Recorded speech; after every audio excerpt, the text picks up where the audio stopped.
裝修諗當頭睇梁師傅唔使愁，大家好，我係 ST 梁師傅啊！今日同大家嚟到邊度咧？慈運山慈愛苑。咁咧呢個係乜嘢咧？呢個單位全爆啦，今期係做緊泥水嘅。我哋上去睇下啲咩要注意啊！行啊行啊！好，我哋又嚟到一個中期單位啦。大家見到啦，其實做緊泥水嘅時候咧，就好多泥頭啊或者垃圾喺度嘅，見到。而家咧佢哋就做咗一個底啦。好啦，咁我哋再留意一下啦，譬如啲磚嘅廁所地下啦、廚房地下啦。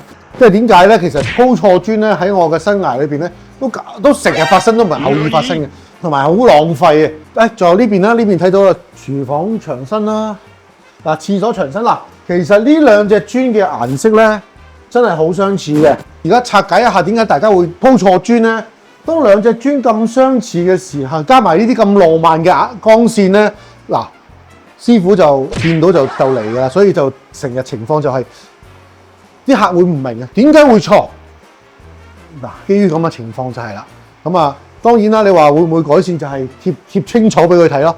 嗱，貼清楚攞錯咧，咁就要換過咯。咁啊，房間呢度啲地下就未鋪啦，睇咗啦，做咗個硬底先，係啦，然後先至再黐磚嘅。咁咧通常咧佢哋就寫離地1米啦，咁完成面1米啦。嗱，其實都好精準嘅，睇下。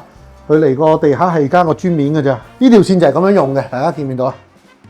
咁就呢條線就成間屋追通晒嘅，咁所以咧個離地高度咧就係一定係平噶啦，因為點解咧？可能啲牆身會高低啊，地下會高低，但係跟住呢條線咧就走通晒咧，就攞翻一個平水咯。好啦，咁啊見到啦，咁而家嘅科技先進啦，搞啲英泥沙咧都唔用手搞啊，都用機搞噶啦，係啦。唔好搞，但係通常都一搞完我成身都係唔好搞佢。我淨係縮開。唔好立亂嚟。咁都係廁所啦。咁大家見到啦，廁所咧地下咧會有唔同顏色嘅。點解會有唔同顏色嘅？其實咧我哋放咗色水嘅。咁當出邊嘅水如果真係個企缸漏嘅話咧，佢呢度會見到紅色嘅。呢度咧綠色咧藍色咧，佢會再去出邊睇下會唔會有滲嘅。咁見到冇滲咧就安全可以鋪啦。咁所以我哋要試水啦。好啦，咁大家會見到咧。啲師傅咧點樣追線嘅咧？你見到落咗個平水儀啦，其實佢都好靚嘅，打到條線咧係跟住晒。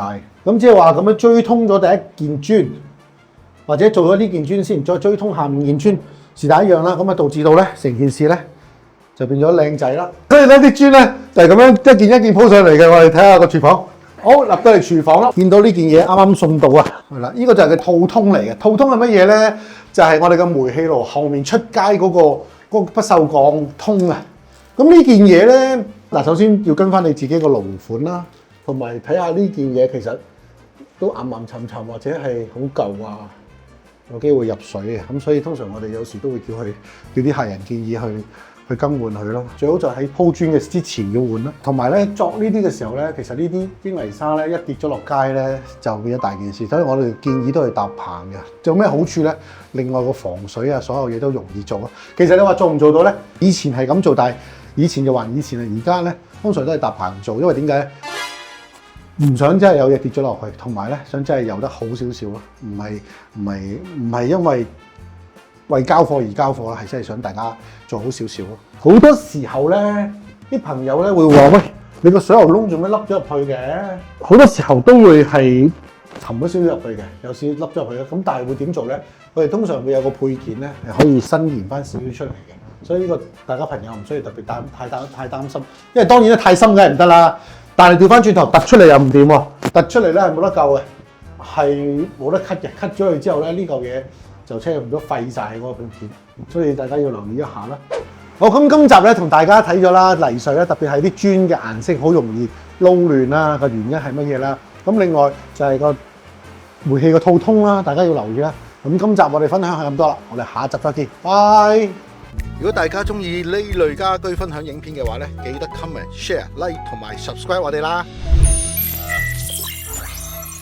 想裝修同維修嘅你，快啲 WhatsApp 我哋啦！